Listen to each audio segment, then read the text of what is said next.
All right, we're live. So back with another chat.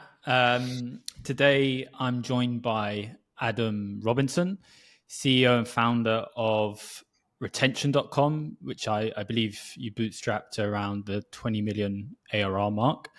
And most recently, our B2B, which helps companies identify anonymous website visitors, which you then push them to Slack and then they can engage them. Does that sound about right, Adam? That is correct, my friend. Thank you for having me on.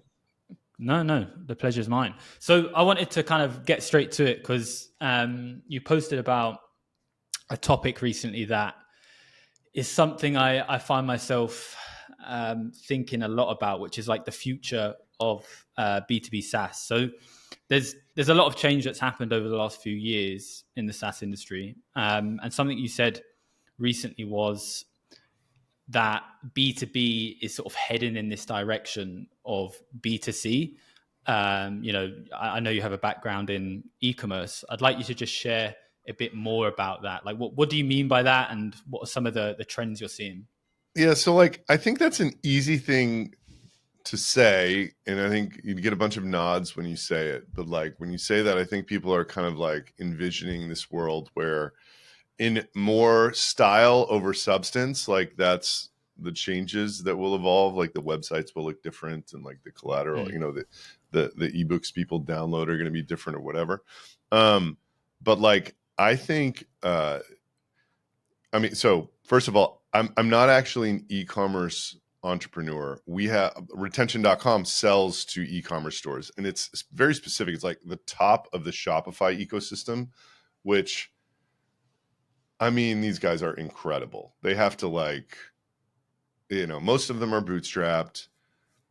The complexity of creating a product and a brand that won't immediately get ripped off by people in China and get those products made in China and then get them very quickly delivered to people in the US and find those people on Meta, bring them to a website that will convert them at a very high rate and make that whole part of your business work.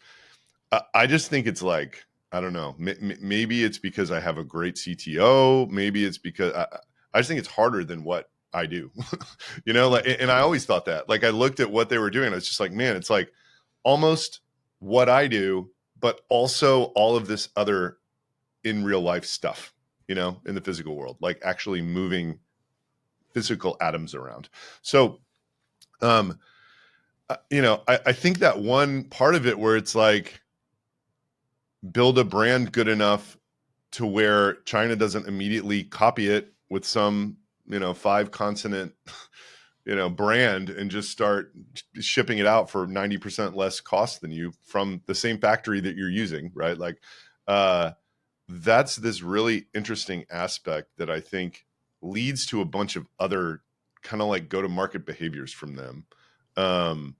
And I think like every one of those Shopify stores is based, it's like a story, the brand is so important. It's like the beliefs and the story that's being told. It's like, not a story like a storybook, but like you kind of know when you hit a site what they're all about.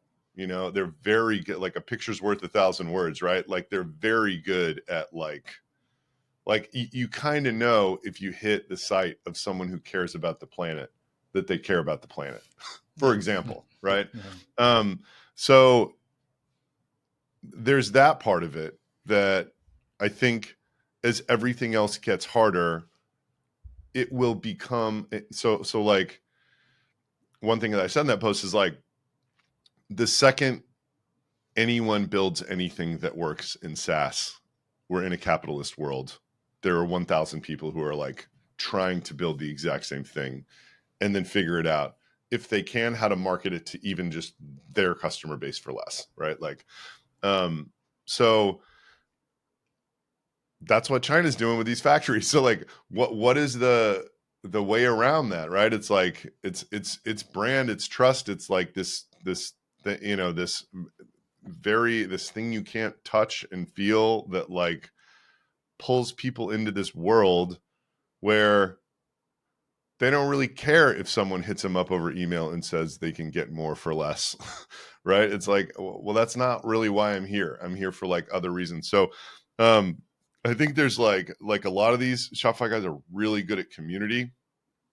And whether they intended to do it or not, it's just like the story that they're telling, whether it's words or not, is so compelling that there is this massive community built around them, and there's this rampant fandom. And if you just assume that B2B will eventually be this like China factory paradigm, I think the only two things that protect your brand are brand and community.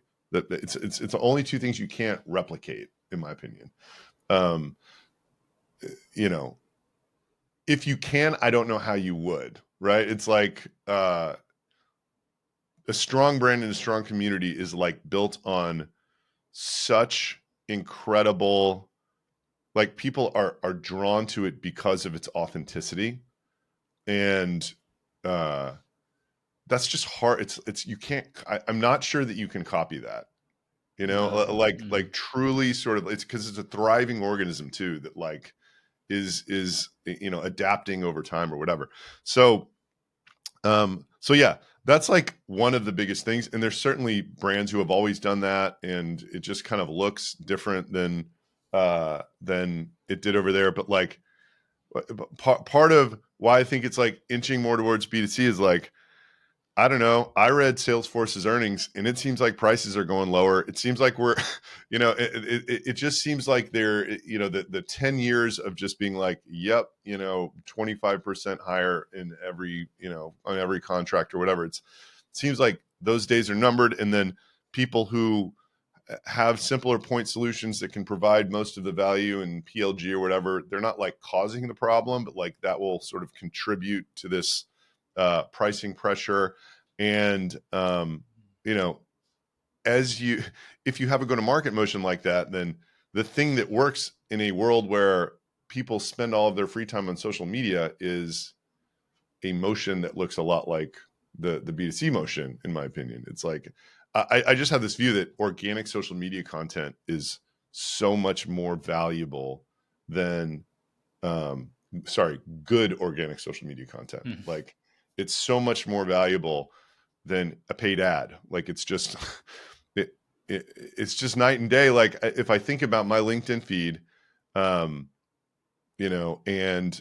I see this ad served to me from Timia Capital, which is like 5 guys in yarmulkes, a photo of them who I don't know, and like I don't want capital, and like or like Rippling showing me the 5 businesses in Austin who are using Rippling, versus like Sam Jacobs writing this post that like hits me in the heart about like how CEOs can fall into the trap of modeling out their next year and then staffing up around the model, and why that never works. And it's like, oh, like, well, that's what I did in 2023, and like that was like my greatest source of pain for like 8 months in a row trying to like undo that. Just the amount of focus that goes to this excellent social media content, amount of attention, the amount of quality attention that goes there is like night and day. So I kind of have this view that, if you can create very good organic social media content, you have the superpower. If you can harness it, even if you can't create it, you have a version of that superpower. And I think Clay's doing an amazing job at it right now. They have this creator program. I haven't seen, so like apparently Notion absolutely knocked it out of the park with this creator program also. And it was like TikTok based or something. That's like 2 out of 100,000 SaaS companies that have done this well. Whereas if you look at the B2C world, all of them to some extent have, figured out a motion to harness this UGC from people who like know how to create compelling organic social content. Because it's just, it's just some, it's like it's so much more authentic and like real and like whatever else. So yeah, that's, I just think there's a lot of macro reasons why things will trend towards motions that look more like they look over there. It's like if, you know, so it's like, oh, B2B's complex. It's like, well, I think in many cases, complexity is added in an attempt to lower churn and raise price.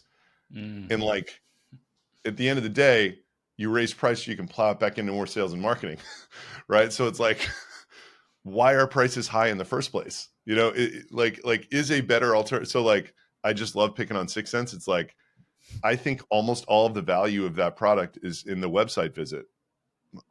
And I think anybody that you speak to that uses it would kind of agree with that. It's like the best intent signal is just this website visit. Like, and then they make this templated lead scoring model that like may or may not, you can't even really tell if it's working for 2 years, right? And it takes 3 months to onboard. And like, you know, it's like, isn't a free product just better than that? That like, that like tells you the, like, let's say that there was an incremental 10% value in this templated lead scoring model that takes 3 months to onboard or whatever, right? Like, what about something that you just set up in 5 seconds that like gives you 90% of the value of their product? Like it you know, so yeah. And look, I also think we live in a world where there's increasingly more like silos of things growing at once, kind of in opposite directions. Like what I'm saying can be true, and the opposite of what I'm saying can be also true. You know, it's like MailChimp can be absolutely dominating at the exact same time. Salesforce Marketing Cloud can be dominating with like doing literally the opposite thing. You know, building a totally unusable product that like requires developers, but like super complex organizations have to have that in order to like do what they need to do. So yeah, I mean, I'm sort of biased by the world that I'm in and like, you know, what I'm seeing, but like we also have a freemium motion that is largely selling to small businesses and like this, that, and the other. So yeah, that's kind of, that's the genesis behind that post. But what I would like, I'll bet you $1 million in like 5 years, more people have done what Clay has done and like harness this UGC motion or this UGC, whatever you want to call it, this fire hose, and like done a really good job of community, you know, in a D2C fashion, you know. A question on this. So I'm fully bought into that. Like I have friends that have ecom brands and UGC agencies, and so I've had like good insights into the impact of that, and something I've tried to incorporate with SaaS companies as well. Like I've seen firsthand the impact of thought leader ads on LinkedIn this year. You know, I've spent tens of thousands of dollars, the highest performing campaigns by far. But I mean, it's like not even close, right? Like it's like, but by the way, can I, so like, I just want to tell you why I think that is.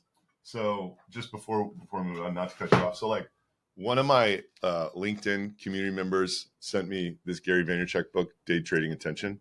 Okay. I wouldn't read the whole book, but like the first 10 pages. So like I've been feeling this thing just firsthand that I said about the amount of focus that deep thought leadership gets versus an ad, right? And in Gary V, this doesn't specifically apply to LinkedIn, but it kind of applies to why the thought leadership ad is so effective. So like, he's like, before TikTok, all social networks were distributing content based upon connections. So the game was get as many followers as possible, then put out stuff to get yourself more followers. That was basically the loop, right? Because the distribution was through the followers, and the follower count was super fucking important.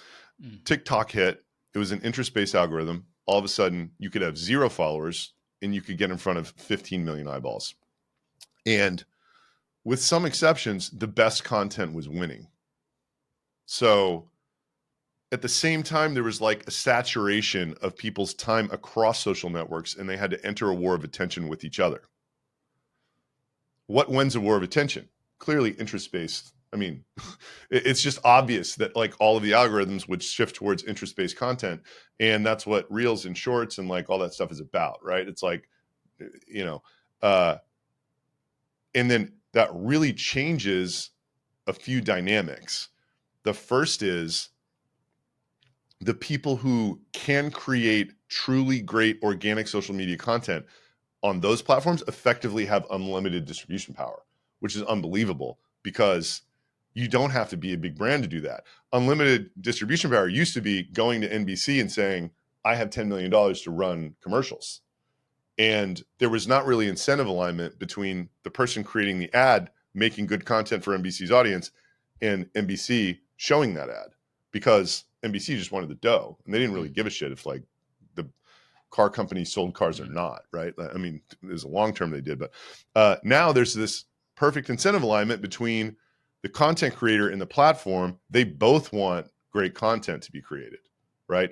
So it's this amazing leveler where you can show up with no other skill other than to create great content, and you can outdo Procter and Gamble. And then you have this insane ability when you have something that hits to put ad spend behind only that, which is like this incredible compounding effect. So LinkedIn isn't quite there. It's still very much a connection-based distribution platform, but the thought leadership ad creates that compounding loop. So like for my competitors that can't create organic social media content that I can, or like, let's say everything they put out is 1/5 as effective, I'm just gaining ground on them every day already ahead of them. Like I'm widening the gap with every post that I make. And then when I start doing thought leadership ads, which like now that we figured out free to paid motion, I'm like starting next week, basically, it's just going to make that gap. You know what I mean? Like there would be no way to compete. It's like, it is just this amazing thing, right? Especially because the pricing is such that it's so much less expensive to get that ad slot than with, and I understand why, right? It's because people actually want to see the good content that you're running ad spend behind, rather than the Timmy Capital ad of just a photograph of people I don't even know, you know? So it is probably more people will figure it out, but like, I just think creating great content is not as easy as saying those words, you know, you know, there's like not like, you know, in B2C, these people are full-time influencers. Like they are spending their lives getting better at the craft of creating content. Like I'm almost there, but like I've seen the light and it's perfect for me, you know, and it's so not perfect for most CEOs. Like you're not, you know, a SaaS product and marketing guy selling a marketing and sales tech to people who live on LinkedIn. So like, this is just this perfect fucking thing. But like, you know, and I have a great team and I don't have investors and I can do whatever I want. So like, I've kind of handed off almost everything else. And like, this is what I do. But like, that's why I'm good at it, dude. Like, you know what I mean? It's like, and I just don't, and there's this other part of it where like, you know, I kind of pick on this guy all the time, but it's sort of an example. We have this pseudo competitor called Warmly. Like Max is trying to like do some of the stuff that I'm doing, but like, I love Max, but like Warmly's at 1 million ARR and this is his first startup, right? Like, I sold one for 10. I bootstrapped my next one to 23 million ARR in 4 years. And like, I just started another one and got it to 1 million in 15 weeks. It took him 16 months, right? Like, whose content are you going to listen to about working in public? Like, it's just not even a question. So like, as you become more successful, it's the position that you're coming from that makes your content valuable. You know, it's like my content working in public at 50 million ARR is actually probably more valuable than my content working in public now. My content working in public when I was stuck at 3 million for 4 years and hadn't done anything else, who's going to fucking read that? Nobody, right? Like it's not that interesting, you know? So yeah, there's just a ton of stuff that makes it hard. It's like all I'm trying to sort of defend is this like comment I got a couple of weeks ago on a webinar where this guy Mark Caslow, who we have like kind of this LinkedIn feud, he thinks I'm an idiot for saying inbound led outbound, and like he also is just like, oh, like Now everyone's watching you and they're going to be like, oh, I'm just going to copy Adam. It's going to stop working.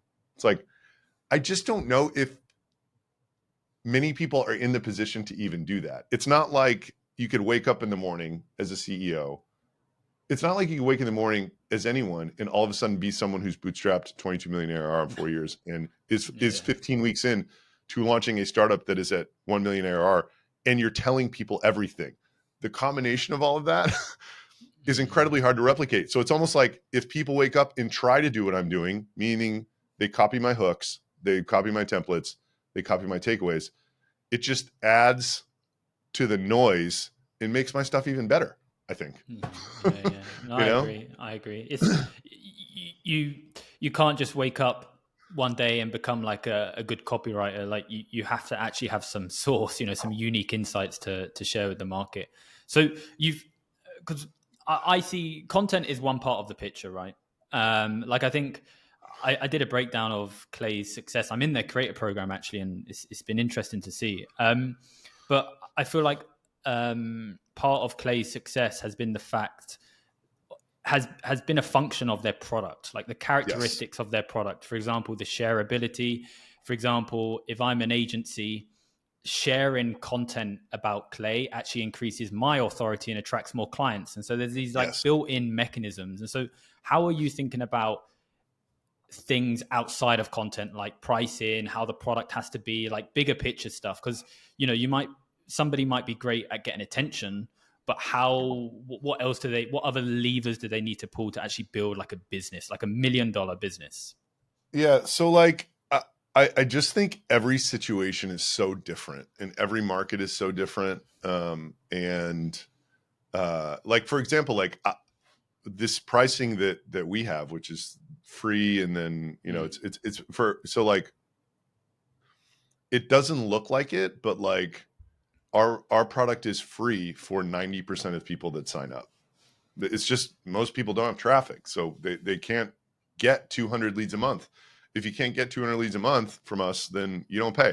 So like that was not always the plan. The plan initially was, because this product will end up being a high churn product category, just because like whenever you sell leads as a SaaS, there's so many reasons to cancel that product that don't exist for a low churn product category like a CRM or something. So like I was like, well, if normally you can't start selling into the mid market because the mid market requires you to have social proof and a brand and all this.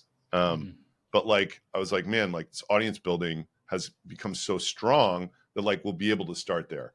So that was the initial plan.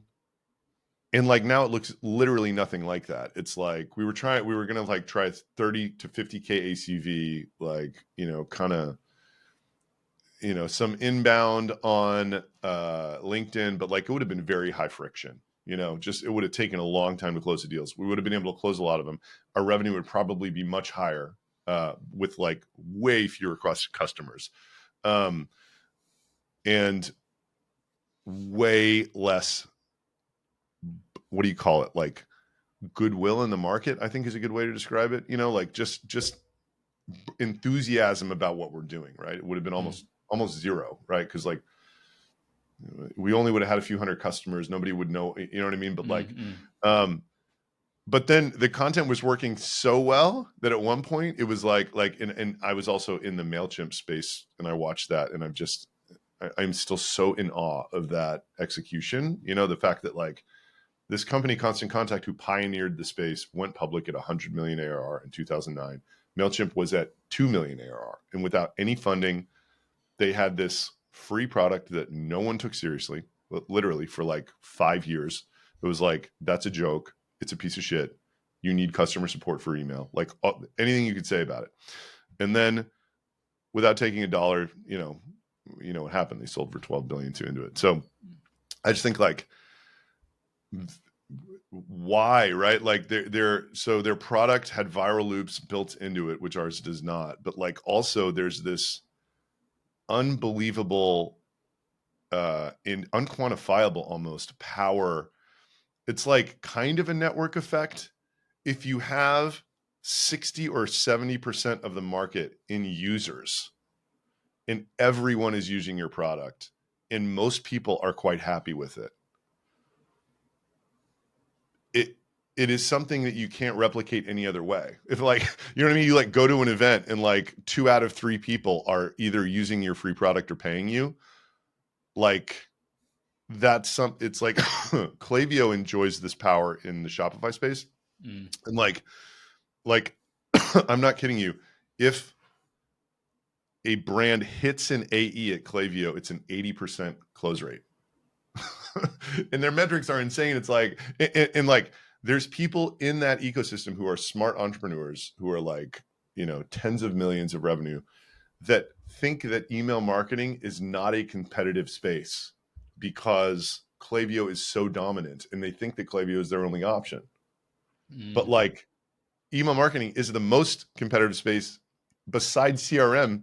It's the oldest space. It's the most sea of sameness. So like, my whole point is like, the content was working so well that I was like, man, if we had a free offer, it would benefit us because of this megaphone that we have a lot more than someone who didn't have the megaphone, right? Because like, I can accelerate the spread of the free so much faster with like all this awareness that I can generate, right? So that was the first idea.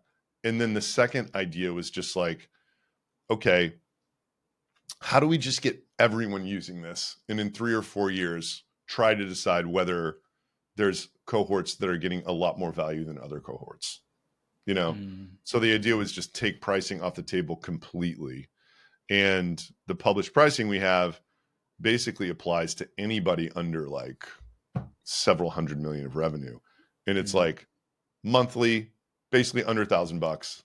If you're bigger, you're paying between 500 and 1,000. It's like literally like the questions they're asking have nothing to do with the price of it. You know what I mean? It's like, oh, is it GDPR this? Is it like, you know, what's your cookies? So like, so yeah, I mean, and now everything I'm trying to do is just make it go as fast as possible and build as much affinity around Santosh and I as characters as humanly possible, you know, and then just like sell other products into it longer term, basically. Okay, yeah. So I'm interested to hear about the long-term play, but you said something interesting there. So at what point, so let's say what you're doing right now, let's call it founder-led marketing, right? You're the sort of the expert that everyone looks to, and you know the main reason the company has grown.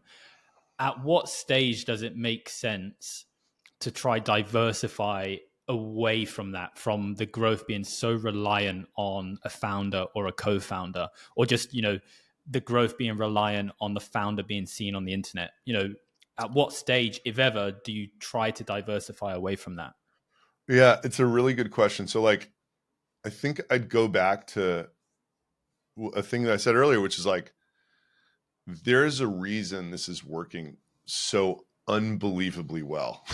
And it's because I am a SaaS revenue leader who has been objectively very successful relative to either the founders I'm selling to or writing content for, or even marketers and sales leaders at a company that's way beyond any company that I've built.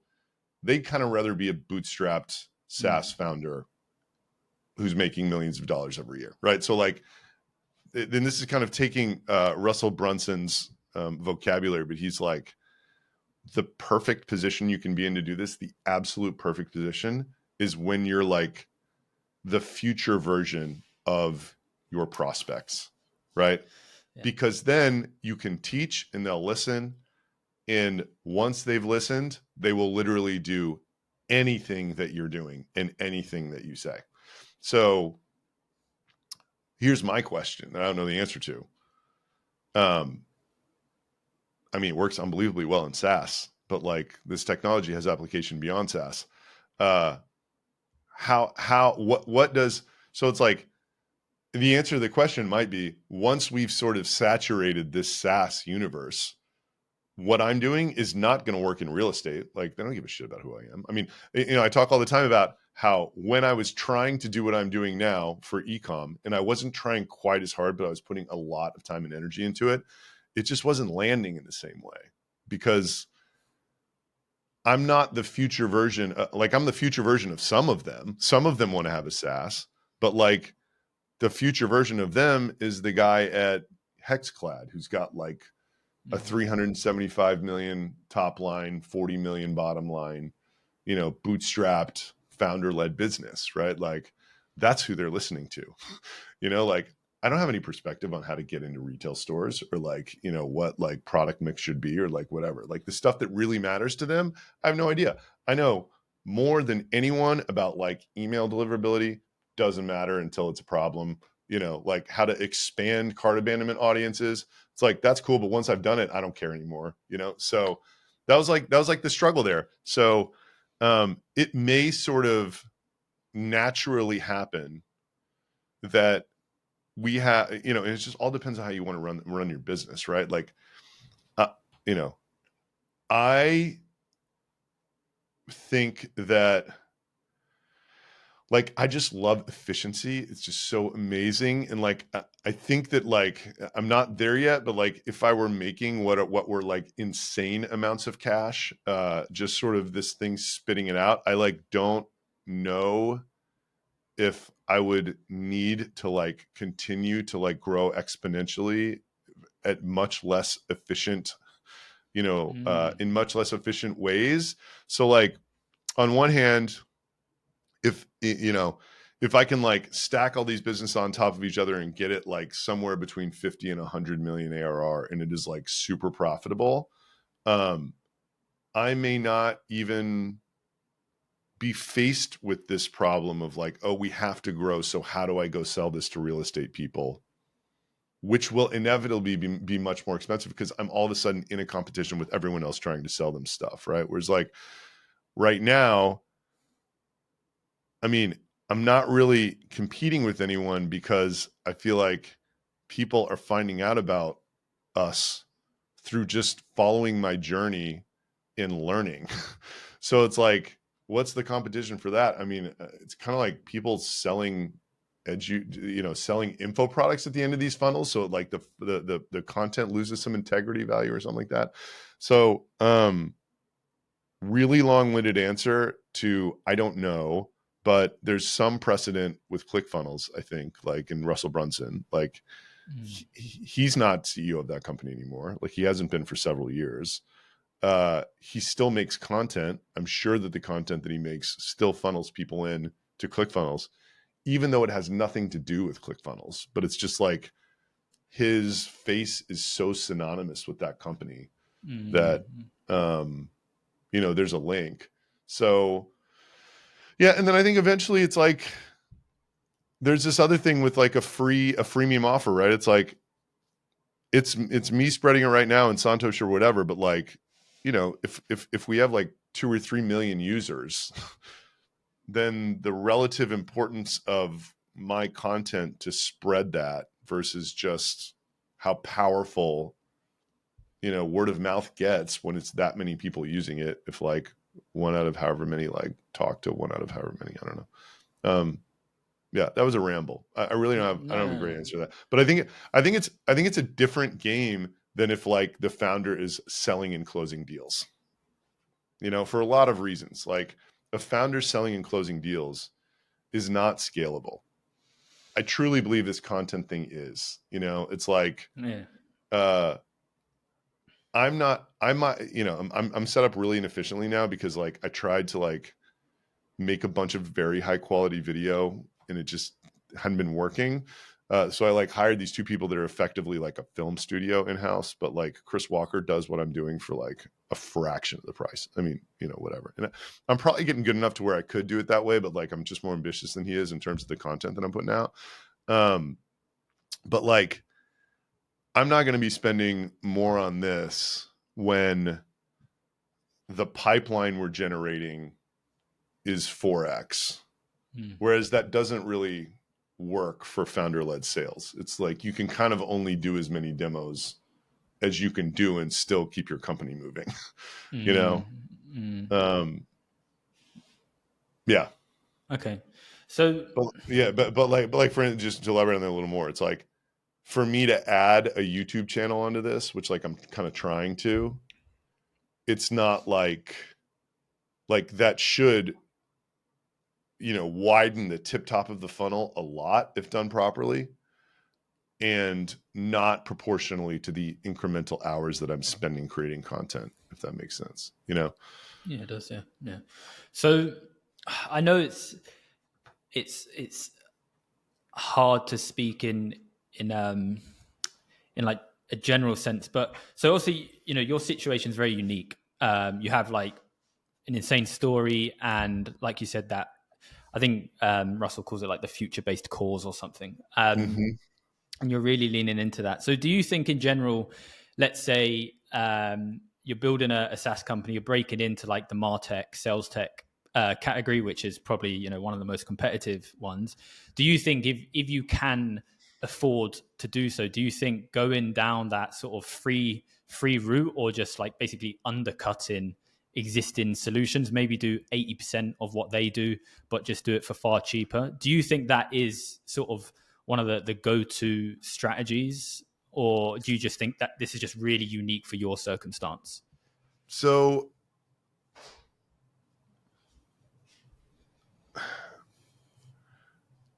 somebody asked me this question on another podcast. They were like, what would you do if you were an AE of like complex product XYZ and you were trying to prospect and you were like given no guidance, right? And it just got me thinking, right? Like at retention.com, there's this vendor called Black Crow, and I think they did an unbelievable job telling the whole Shopify market that we worked together. And they just like got their script on everyone's site, and they were like, yeah, we'll give incremental and charge you a third of whatever the incremental is, right? Why do I love that? It's because it's super low friction, like when you're starting out, so much is working against you. Well, I mean, just and like it's when your second time, way less is working against you than your first time. But like your first time, everything is working against you. If you've like sold a business and you're on your second time, like at least you can probably get like good people working for you. You have like, you'll be able to raise money or spend your own, like whatever. Like it's so much easier. And then like, now this for me is like, I have tailwinds that are unbelievable just because of all of the stuff that's going on around me, which is totally a result of everything I've done. So every situation is not different. Every situation is very different. A lot of like if you ask this question to an enterprise seller who's worked at a company that's been around for 20 years, they're going to give a very different answer than I'm going to give. I'm like a 0 to 10 startup guy. That's like really my wheelhouse, and like for me, it's like, what does 0 to 10 mean? It's like you need as many people using this thing and providing you feedback as humanly possible. Before you build it, you need as many people talking to you about what you should be building as humanly possible, because software is fucking expensive to build and it's so easy to guess the wrong thing. And like, you just don't know how people are going to use it. Like you're not them, even if you think you kind of are and there's just, it's a great example of like a subtlety that like changed everything for us. Right. So like, we were making this great content and it was building so much authority in this like really valuable, pool of marketers basically. So Series B and beyond marketers, we had 300 calls between when we decided to build this in August and when we launched it in March. And what the beta product we were putting people on was a pixel on their site, and it sent them a spreadsheet. And like, there was like, I would say like muted enthusiasm for it. It was like, yeah, this is pretty dope. I got to think about how to use it. But like, yes, keep sending me the files. I'm down. It's like, well, that's $500 a month. They're like, so the moment that we pushed a LinkedIn profile to Slack with a headshot and business email, and I literally just showed my phone to people and was like, these people are on the retention.com website right now. It was like, how do I get that? Is that for sale already?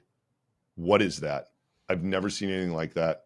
You could just see, you know what I mean? You could just see it. So it's like, that's a very small change. Like to an engineer, that's hardly a change at all, right? Like it's doing one slightly different thing.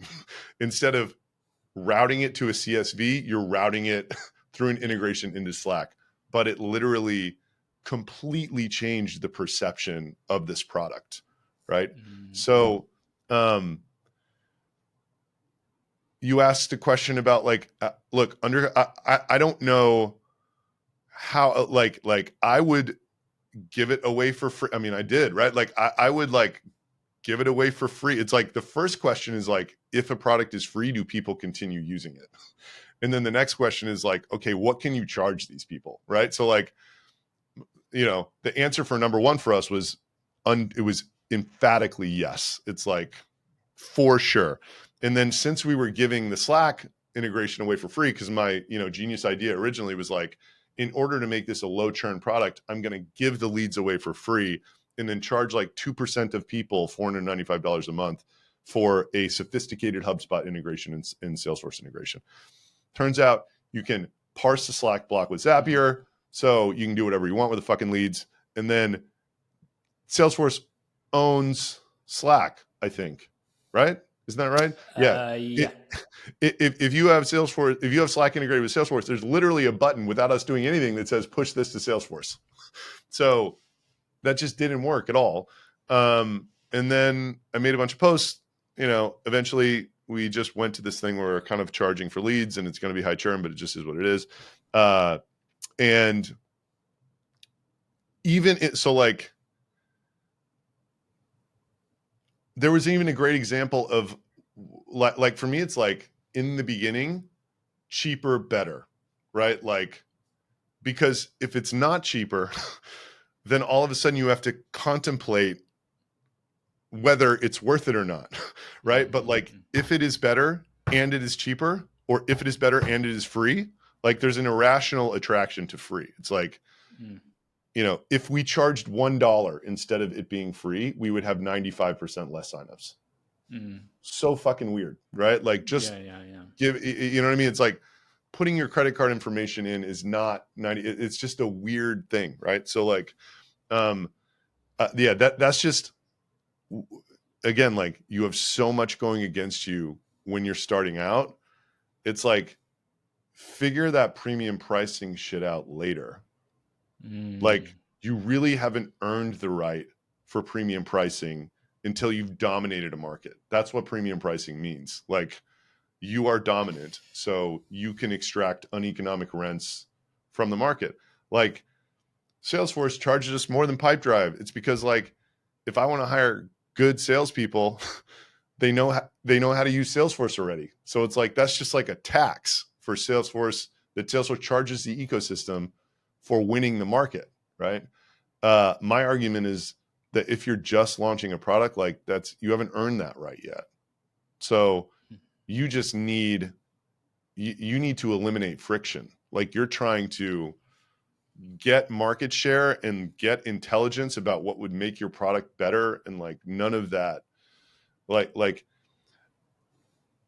it just doesn't feel like the spirit of undercutting. You know what I mean? Like that's ultimately what you're doing, but like, it's not because you want to just be cheaper than somebody. It's like, so that you can move. It's so that you can increase the velocity of your entire business by just removing objections, as many as possible, right? Like data, and just move fast, learn faster. Yeah. And like, dude, there's like, your business has to work, and like it works better when you raise prices for sure. But like, I think people, so it's like super, like if I hired a pricing consultant right now, I will tell you what they would do. They would raise my fucking prices. Like, do you know what they would be doing? They would be butchering the brand that I have built over the last pseudo brand, right? Like that's what happens when you raise price. And it's so easy. So like, what do growth equity firms do? They buy profitable founder-led businesses that have great brands. They raise prices, and then they sell the business 3 years later. And in raising those prices, they butcher the brand that the founder made over the last 10 years. And it works for everybody, because like the founder gets rich, the private equity firm wins. And this imaginary but very real brand that was created in the goodwill that was created with this ecosystem gets it is paying the price, right? So, and like that's happening in MailChimp right now. They were free for 2,000 people, every single feature included, for 15 years or whatever.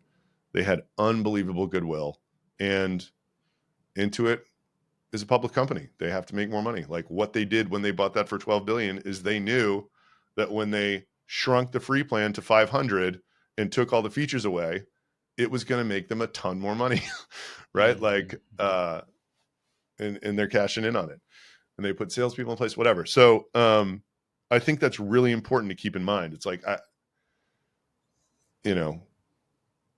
we got in an argument about our pricing because like we have this enterprise sales guy that we hired for our data sales business who priced this product originally for like above 1,000 contacts a month. And I could just tell by the questions that I was getting on LinkedIn DMs that it was wrong. It's like, if these people are asking these questions, their consideration cycle. So like we were basically showing somebody, showing several people $2,500 a month, 2,000, 1,500, 3,000. Those prices these days, it kind of doesn't matter what it is. It adds friction to buying. Whereas like the same people, $7.99 on a credit card monthly, no problem, right? No fucking problem.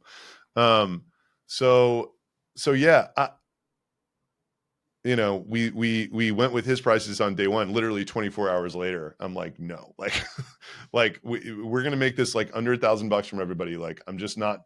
These prices that you put are not in the spirit of this go-to-market motion. It's like freemium, And he's like, well, I sell premium price products. It's like it increases the perception of you in the market. It's like, dude, like we haven't earned that yet. You worked at ZoomInfo, right? Like ZoomInfo earned that. So yeah, that's my view on all that.